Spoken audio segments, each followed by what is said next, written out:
everybody, and welcome to the hallowed halls of the Alumni House.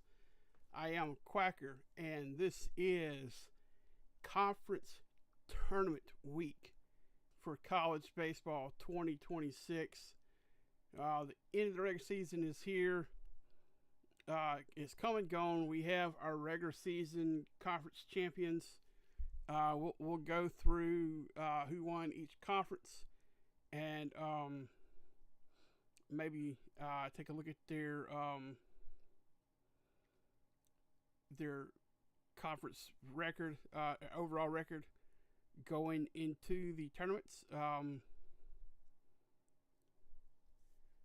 Let's see, this thing I'm looking at here for American Conference is not good, so y'all give me just a minute. I just noticed that don't actually have teams on here, so that doesn't work.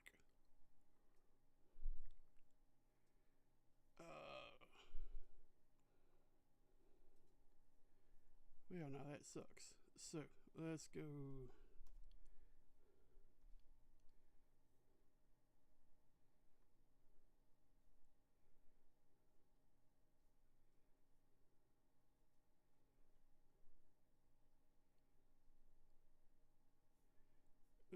Let's see. I just do theirs different.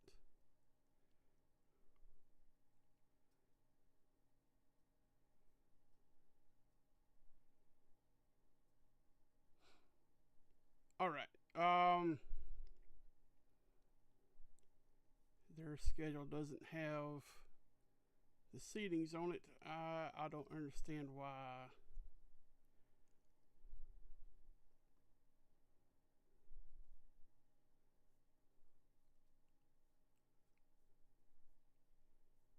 They can't just put together a regular bracket like everybody else does.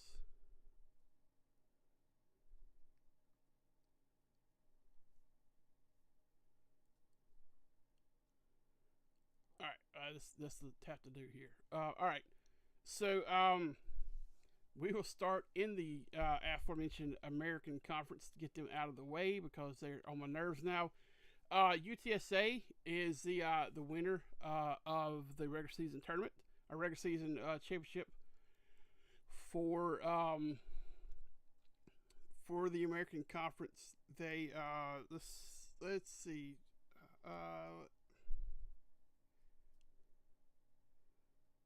Let me pull up their conference standings now, and let's see.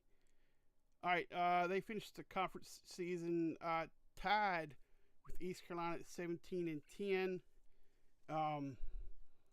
UTSA had a 36-19 record, so it looks like they may have been co-champions, but by virtue of their overall record, they UTSA is the number one seed. So let's see the way the bracket works out. They start on Wednesday. They only have, I think it's only 8 teams that play.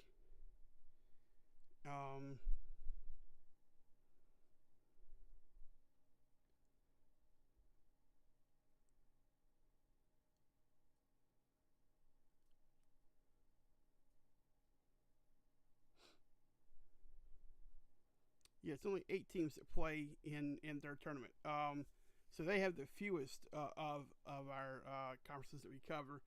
Now their conference championship tournament takes place in Clearwater, Florida, which is I believe it's just outside of Tampa at Baycare Ballpark, and they start off and they do double elimination to begin with. It goes. They say it's a modified double elimination format through the semifinal round. After a single elimination first round. Of course, like all of them, the championship game is a winner take all single elimination game. So first round is Let's see. Game one. This is on Wednesday, May 20th. Game one is number 6 Florida Atlantic versus number 7 Wichita State. That's at 1 p.m.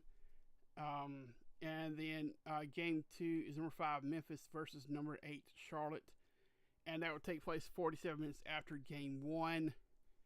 And so like the winners of that, of course, will move on. The losers are out. And their seasons are essentially over at that point. There's really not a chance that they will make the regionals, getting eliminated. Yeah, the teams here will have to win out to have a chance to go to the regionals.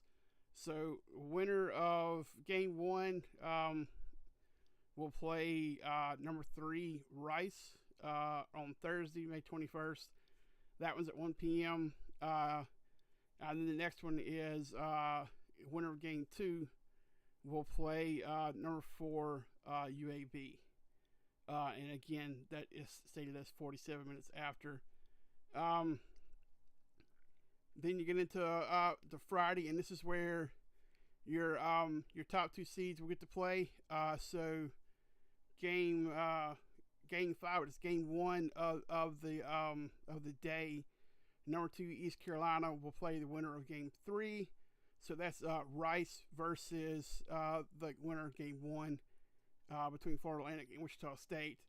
And then game 6, so the second game of that day, in the game 5, the East Carolina game, that takes place at 9 a.m. Game 2, it's UTSA, or game 6 overall, game 2 of the day. Number 1 UTSA versus the winner of game 4, which is UAB versus the winner of Memphis versus Charlotte. And of course, that takes place 47 minutes after game 5. And then game 7 is loser of game 4, which is the UAB and the winner of game 2 versus the game 5 loser, which would be East Carolina, and the winner of game 3, Rice versus game 1 winner. And then the last game of the day, game 4 of the day, game 8 overall, is game 3 loser versus game 6 loser. So that would be game 3 is again Rice versus the game 1 winner between Florida Atlantic and Wichita State. And the game 6 loser would be UTSA versus the winner of game 4, which would be UAB versus game 2 winner Memphis and Charlotte. That's a lot to take in there. So after that day, you'll kind of be down to let's see, you should be down to 4 teams. Saturday will be the semifinals, and you'll have the game 5 winner versus game 6 winner for the first game. The second game of the day, which is game 10, will be your game 7 winner versus your game 8 winner.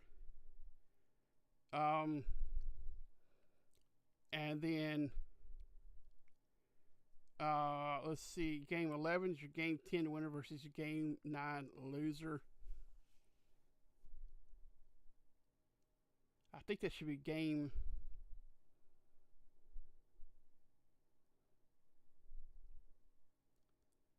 That doesn't make a lot of sense there, but unless the game 10, which would be game 7, game 8, would be. Oh yeah, okay, yeah. So that would be those coming through the loser bracket. So game 9, which is the game 5 versus game 6 winner, will be the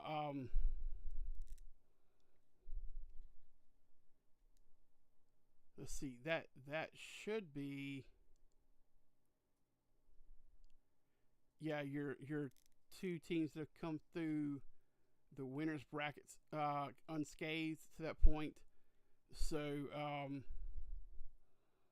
when you get to game 11, both teams have a loss. So, um, and of course, the championship game is the winner of Game 9 and the winner of Game 11. And of course, it's winner take all. So, it's whoever wins that game. It doesn't matter if they're sitting there with one loss or if they've gone undefeated. You win that game and it's over. You win the championship. Let's see. Next up, we will go to Conference USA. And I was looking at the brackets, and this is the weirdest one. Conference tournament that we have. It's played at Kennesaw, in Kennesaw, Georgia, at Kennesaw State University's campus. That's one thing I like about Conference USA.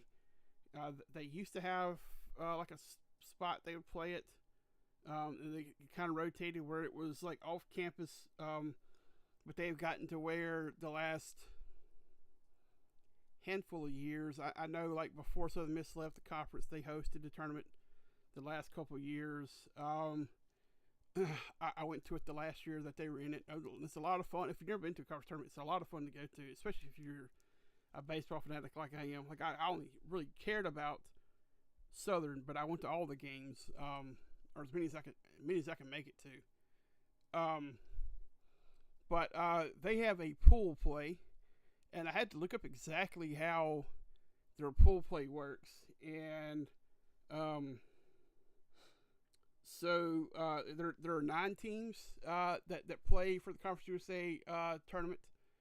They have 3 pools of teams that play, and it is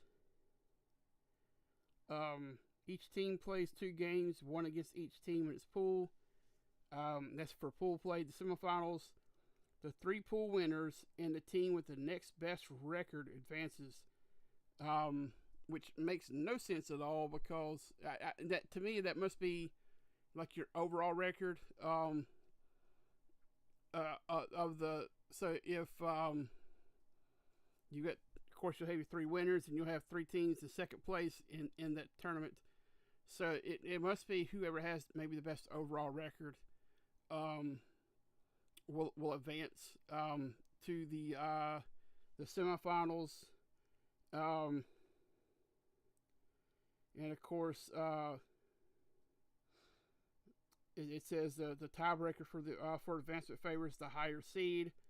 In the semifinals, shift to single elimination. In championship is, of course, the 2 remaining teams, and of course that is also single elimination. So look at the pool play. They start on Wednesday. The first day they have let's see, number 8 Sam Houston going against number 5 Louisiana Tech. Number 9 Middle Tennessee State versus Western Kentucky. And I know last episode I said that I would stop calling them Middle Tennessee State and Sam Houston State, but on here it says MTSU, which is Middle Tennessee State. So I'm sticking with that. I don't know what their correct one is, but I assume with them having MTSU that it's Middle Tennessee State still. So it's Middle Tennessee State versus Western Kentucky. And then the final game of the day will be Kennesaw State versus DBU, Dallas Baptist. Then we have, for day 2, we have, first game is number 2 Liberty versus number 8 Sam Houston. Number 1 Jacksonville State. So Jacksonville State was the conference champion. They'll take on Middle Tennessee State. And then Missouri State, they're the 3 seed. They'll take on Kennesaw State. And then for Friday pool play, it's number 5 Louisiana Tech versus number 2 seed Liberty. Number 6 seed Western Kentucky versus number 1 seed Jacksonville State. And number 4 seed Dallas Baptist versus number 3 seed Missouri State. And of course, when we get to bracket play, it's Saturdays. They have 2 games. and then Sunday the championship game. And I said I was going to look at the standings for each conference, and I made it through one before I forgot. So final standings for the regular season for Conference USA, you had Jacksonville State finished in first with 23-7 record, 42-13 overall record. Liberty was in second place at 21-9. They were 2 games behind. Missouri State 20-10. They were 3 games behind. So that's probably your only teams with any kind of shot at making it to. Really, the only 2 teams that may have a shot at making it, just based off of record, would be Jacksonville State and Liberty, because Missouri State didn't win enough overall games. They went 32-18, so not quite enough games to probably qualify as an at-large bid. Liberty, maybe it would depend on RPI and some other factors. In this, Dallas Baptist, they're the 5th place team, virtue of tie, but they have 2 fewer wins on the season overall than Louisiana Tech does. Dallas Baptist has an 11 season regional appearance streak that's probably going to come to an end unless they're going to run here in the pool play or in the conference tournament and win the whole thing. That would probably be the only way that they would get in, and that may be the only way Conference USA becomes a 2-bid team, 2-bid league, because Jacksonville State has played pretty well all season. I mean, they're 42-13 overall, 23-7 in the in the conference. So that's definitely regional worthy. But we'll see what actually comes of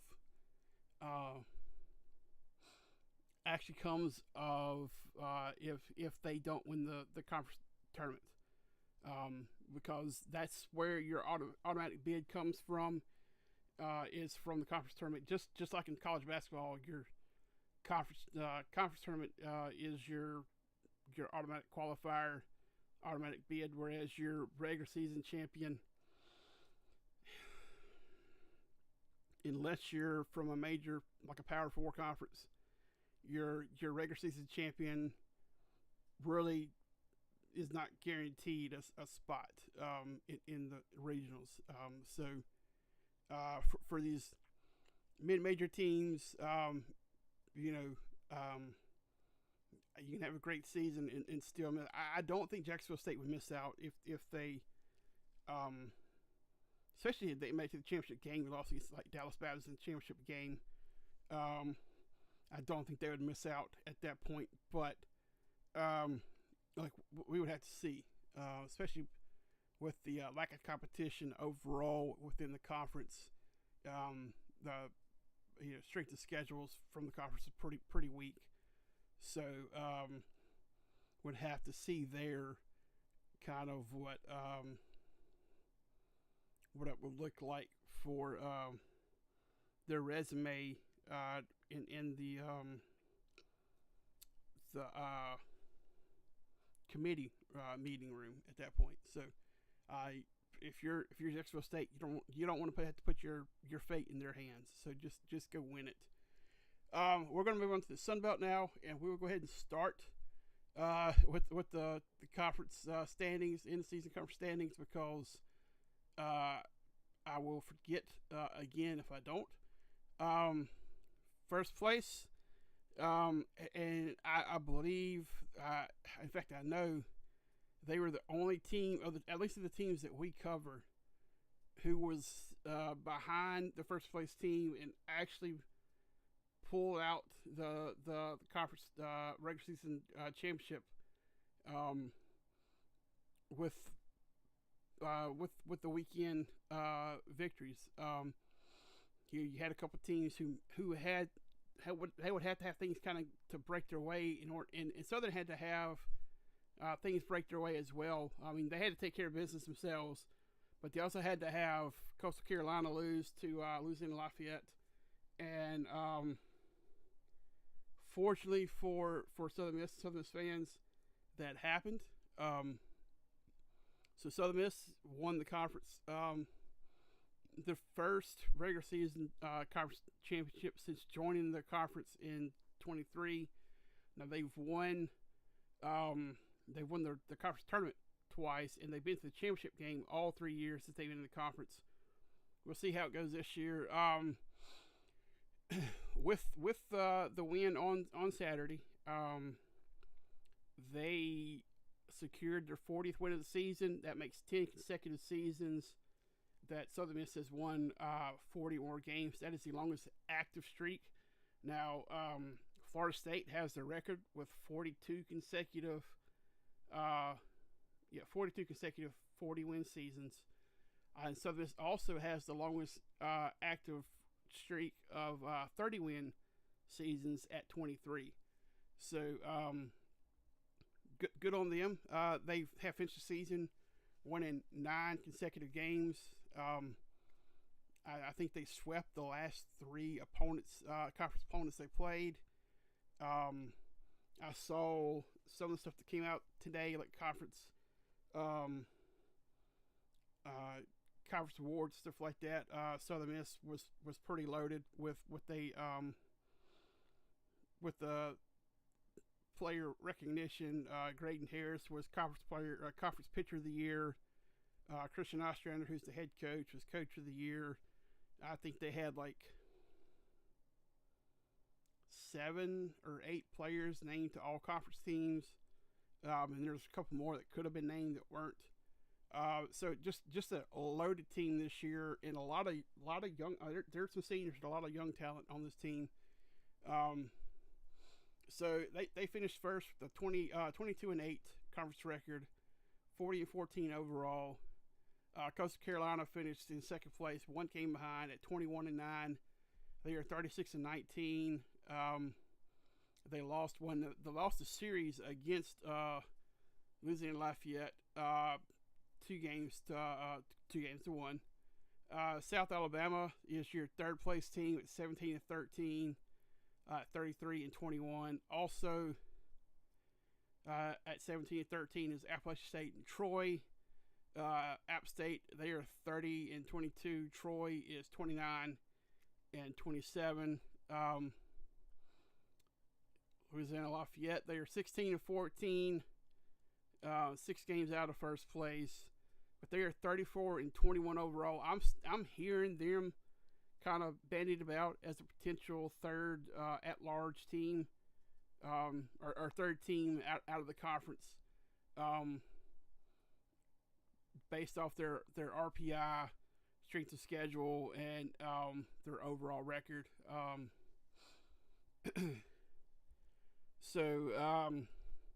Yeah, that's the top of the standings there for the conference. And Texas State finished tied with Louisiana at 16-14 as well.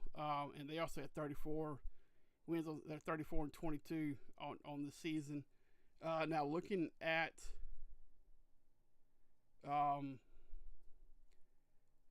the bracket itself, we have let's see, first round at single elimination. It starts tomorrow, which is Tuesday.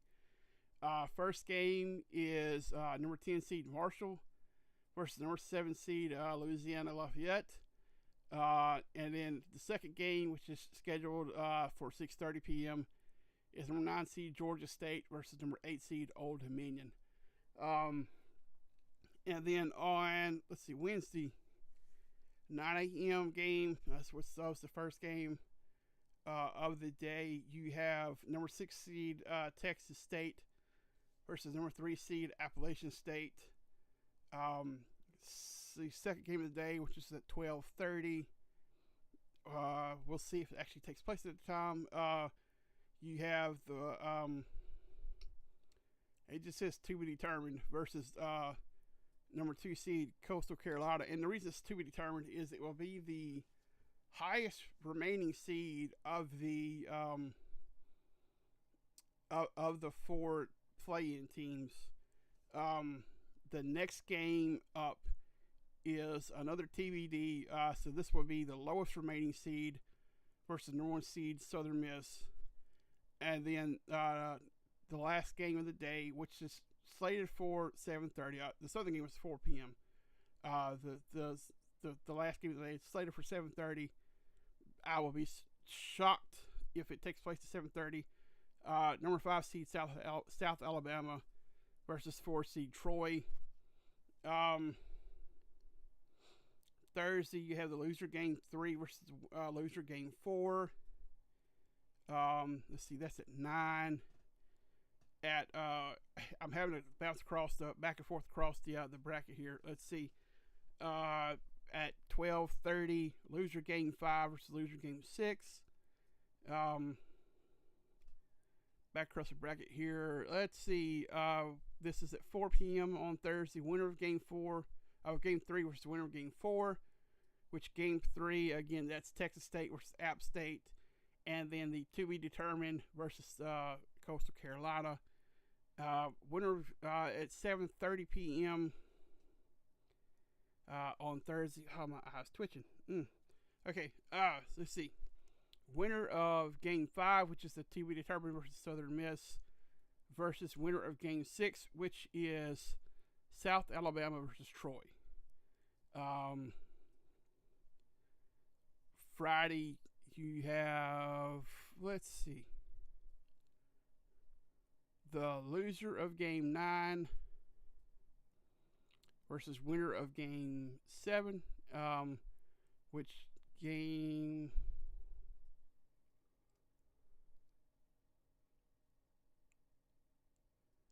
9.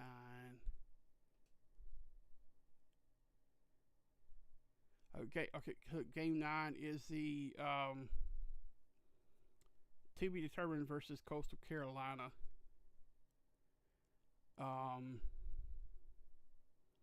So that's that one. Let's see.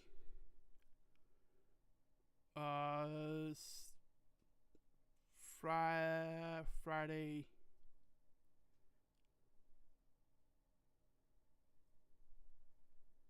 They could have done this bracket a little bit cleaner here.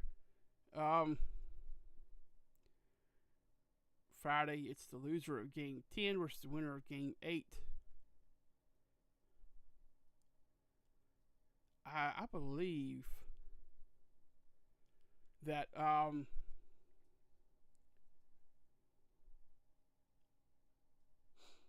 believe if you win, like the top seed, like the top 2 seeds, I know they'll get they get the first round bye, and I think they get they'll play the second day, so on Wednesday, and I think there's Thursdays. They'll play Wednesday, Thursday. I think they'll get Friday off, and then you'll have Saturday and Sunday. Saturday will be the semifinals, and Sunday will be the finals.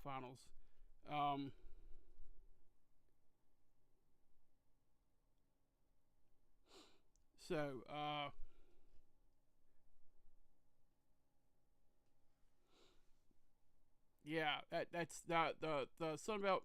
Their conference it's a little bit different than like the ACC or SEC, but just a little bit, because I think I always have to take a minute to remember how they do it. When I get to bracket, it's kind of confusing. But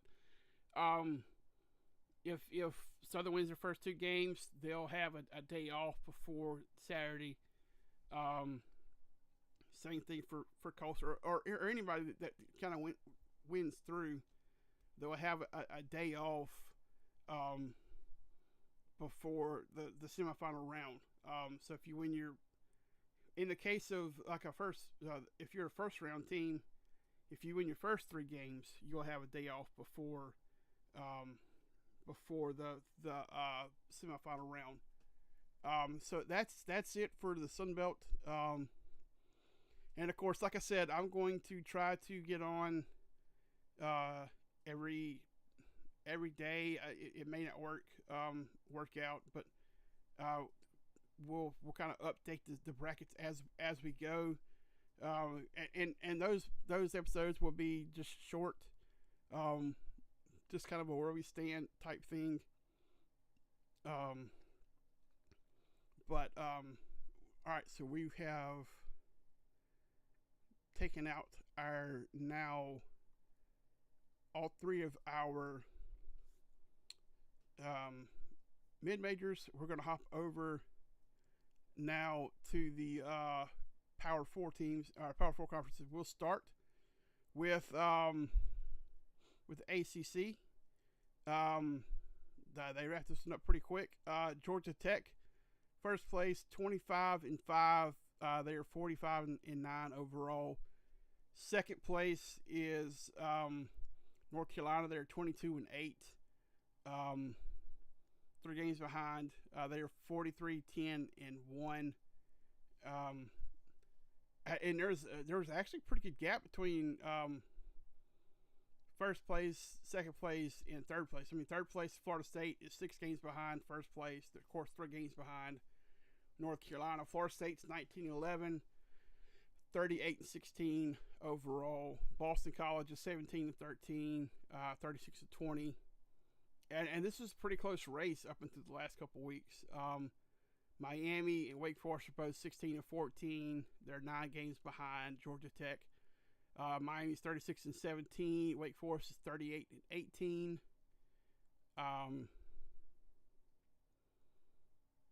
You got Virginia Tech at 15-15, and that's the last 500 or above conference record team. They're 29-23 overall.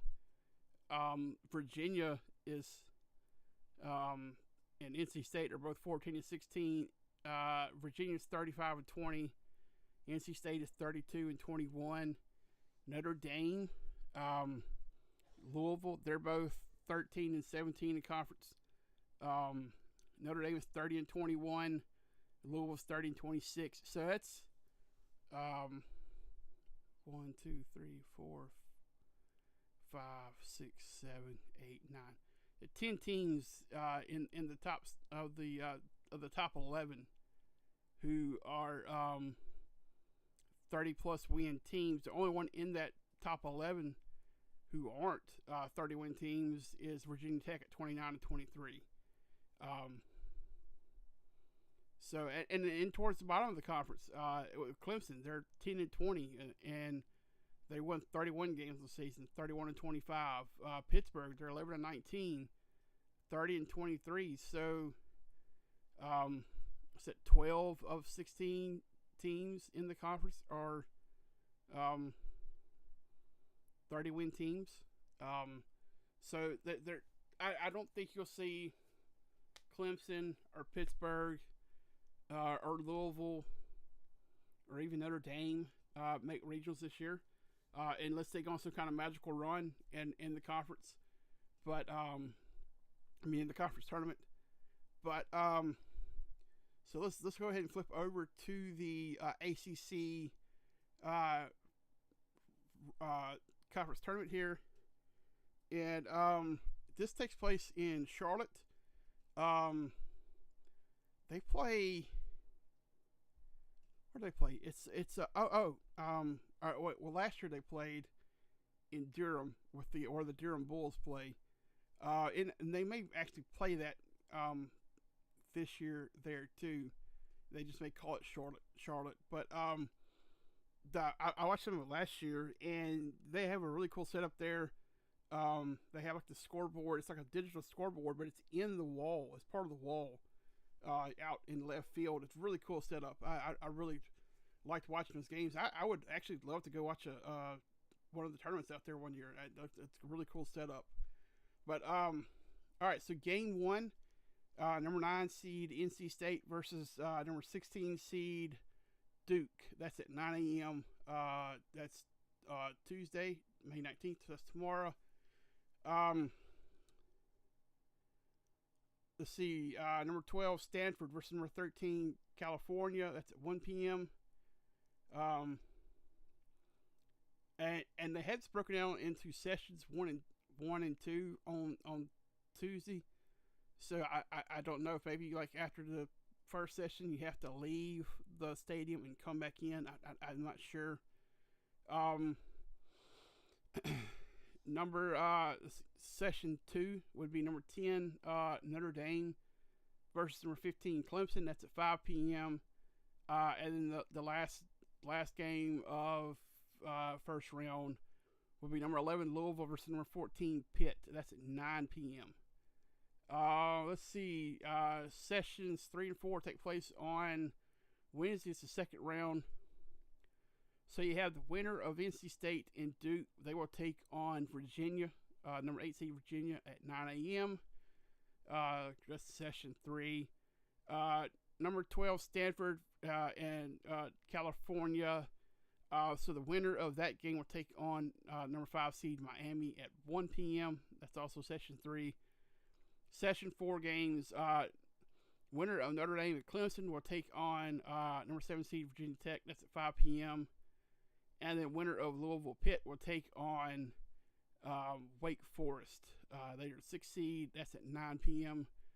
And then the ACC, they have double buys for your top 4 seeds. So this will be the first time that Virginia Tech, Boston College, North Carolina, and Florida State play. So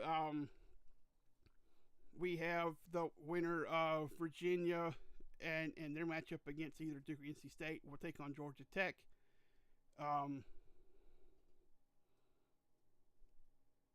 This is on Thursday. They only play 2 games on Thursday. So quarterfinals is Thursday and Friday at sessions 5 through 8. So the Georgia Tech game, that's session 5. So session 6, that's Boston College versus winner of the Stanford Cal winner versus Miami. So that will be session 6. That's 7 p.m. on Thursday. Friday at 3 p.m. you have North Carolina taking on the winner of the Virginia Tech versus either Notre Dame or Clemson. And then let's see, the last session of the quarterfinals. This is session 8. That's Florida State versus the winner of Wake Forest versus either Louisville or Pitt. And then from there, you have the winners of those games play each other in the semifinals. And then the championship game is the winners of the semifinal games. And they only play single elimination in the ACC. It's not a double elimination like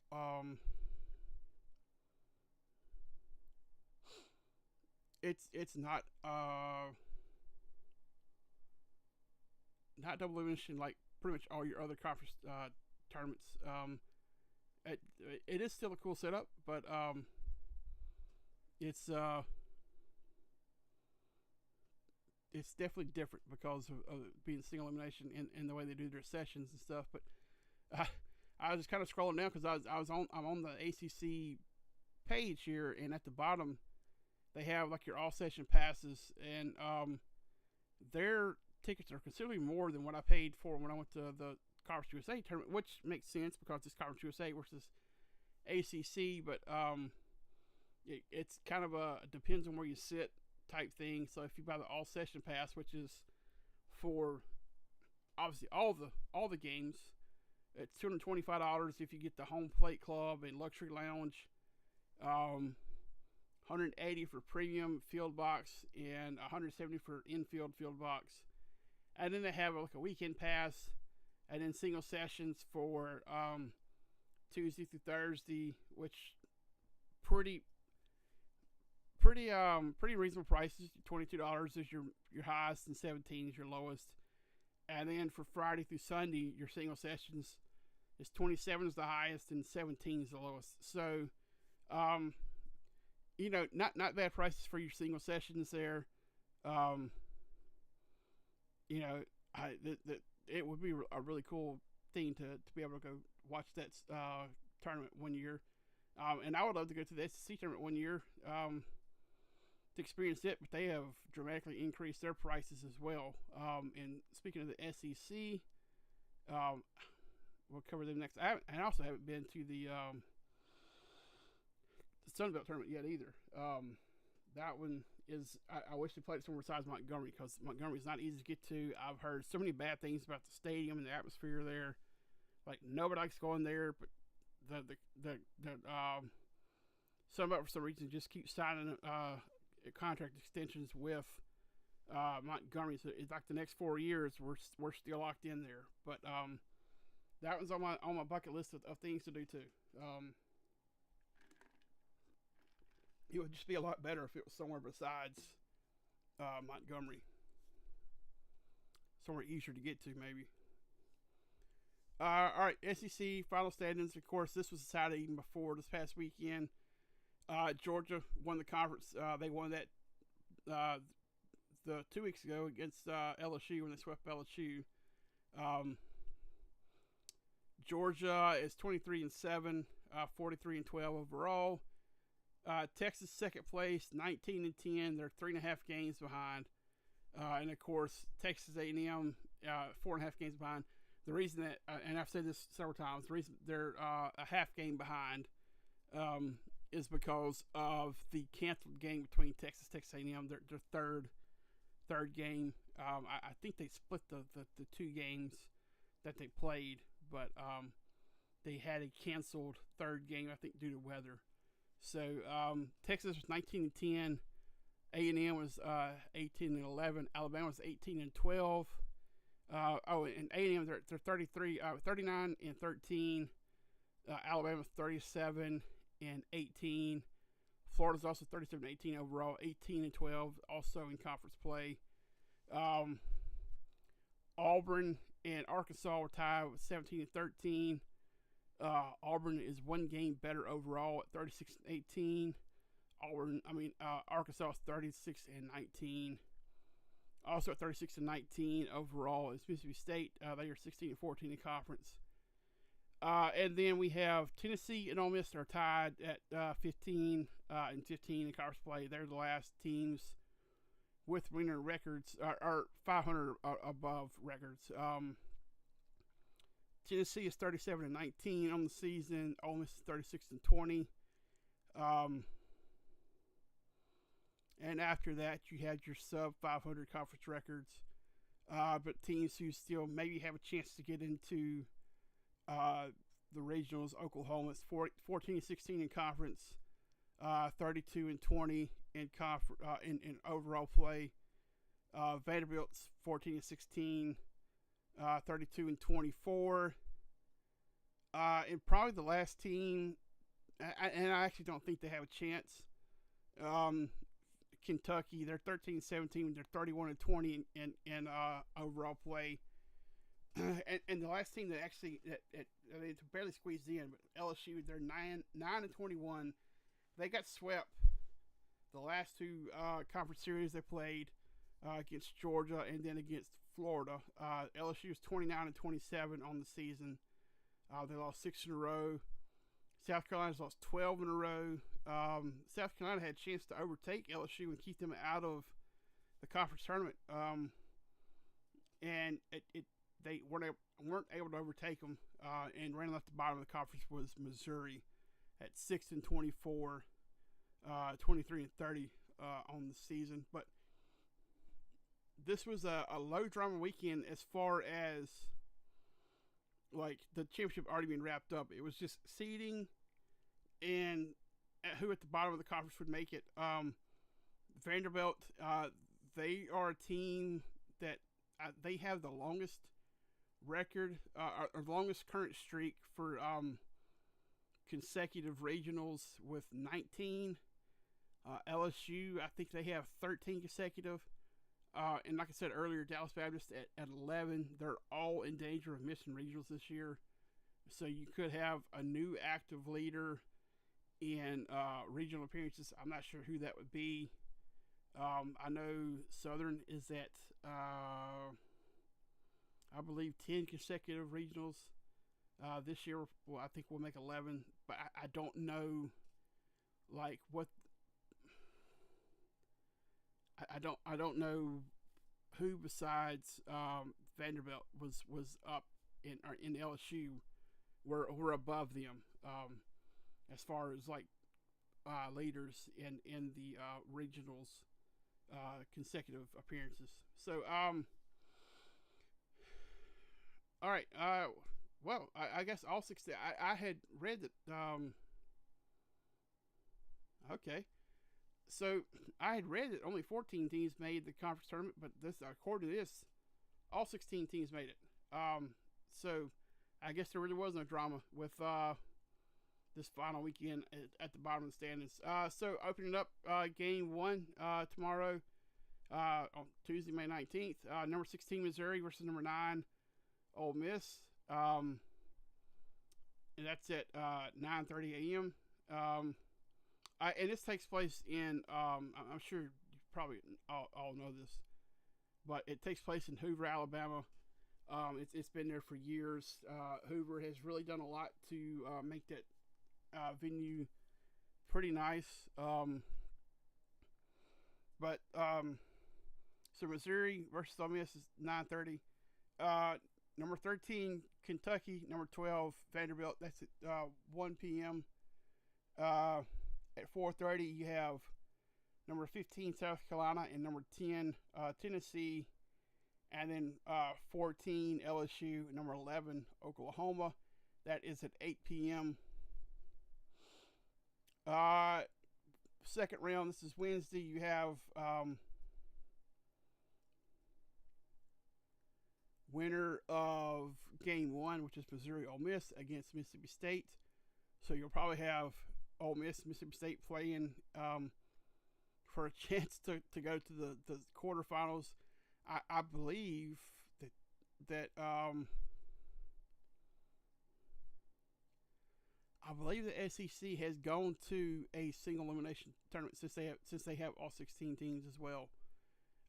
They no longer do they used to do a single, double, single elimination, and it looks like now they just do straight elimination. So we have game 6, which is the second game of Wednesday. It's the winner of Vanderbilt, Kentucky versus number 5 Florida.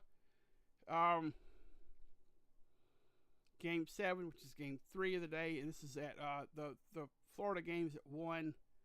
I think I said the Mississippi State game was at 9:30. This next game, game 7, it's at 4:30 p.m. It's the winner of South Carolina, Tennessee. It's probably going to be Tennessee versus Arkansas, number 7 Arkansas. And these numbers are thrown out but in front of the team name. It's just the seeding for the conference tournament.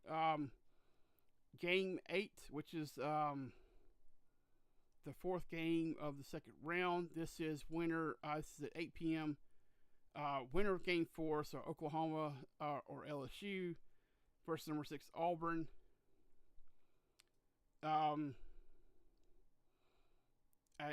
Again, the SEC, they do the double buys for your top 4 seeds. So winner of this is quarterfinals. This is they also do Thursday, Friday, just like the ACC. So it looks like the ACC and the SEC have done a copy and paste thing. So Thursday, you will have the winner. This is at 3 p.m. Winner of game 5. So the Mississippi State, either Ole Miss or Missouri game against number 1 seed Georgia. Game 10, which is the second game of Thursday, will be the winner of game 6. So, Florida versus either Kentucky. Vanderbilt will take on Alabama. Friday, this is game 11. So game 1 of Friday, it's the winner of game 7. So either it'd be Arkansas or South Carolina or Tennessee. They will take on number 2 Texas. And then game 2 of the day, game 4 of the quarterfinals, Game 12 overall.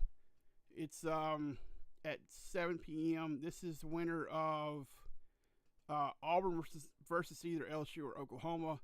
They will take on number 3 Texas A&M.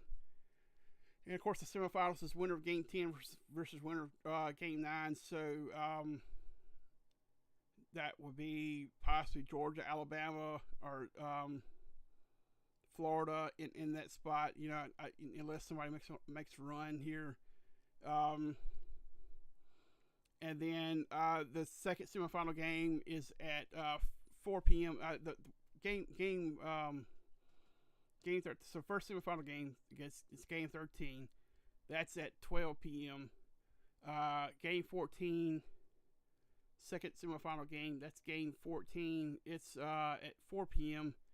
And that's the winner of game 12 versus the winner of game 13. So, you know, either Texas or the winner from the Arkansas, Tennessee, South Carolina game against winner from game 11, which is be Texas A&M or LSU, Oklahoma winner, or Auburn.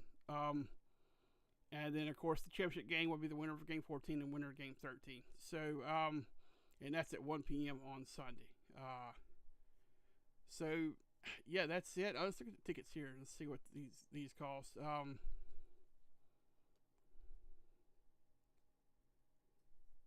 All session book.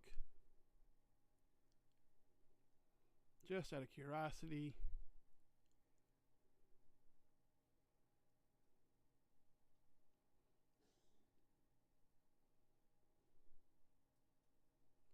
There are no seats available. All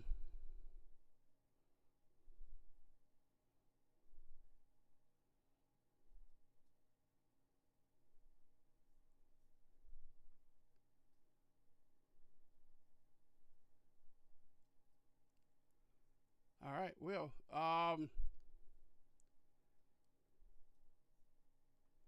see what the single tickets are.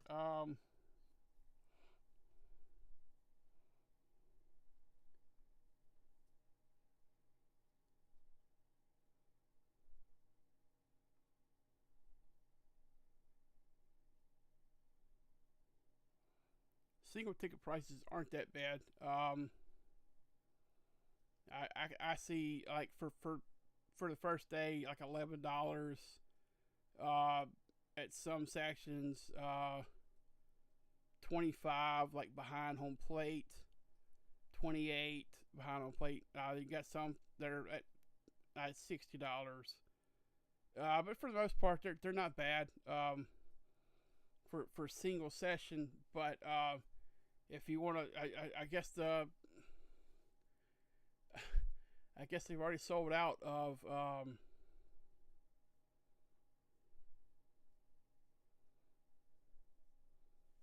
sold out of their session passes and stuff, which you know that makes sense. I mean, it's a very popular conference. Kind of the leader in college baseball right now. Just look at the amount of championships they won consecutively and all. But you know, I would say, to me, the two premier conferences in college baseball are the SEC and the ACC. I know the Big 12's got some good baseball in it. Big 10's kind of slacking.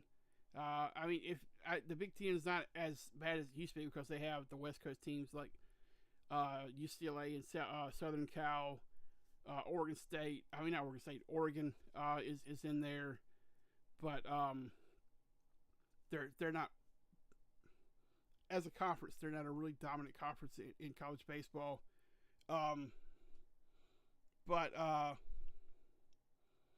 yeah, the Sun Belt. They're a pretty good conference in college baseball. I know they're mid-major, but they're better than a lot of people want to give them credit for. Pretty competitive baseball that you see all throughout the season. It's a lot of fun to go to the games. I enjoy it. I will make the conference tournament one year. It won't be this year, but I will make it one year.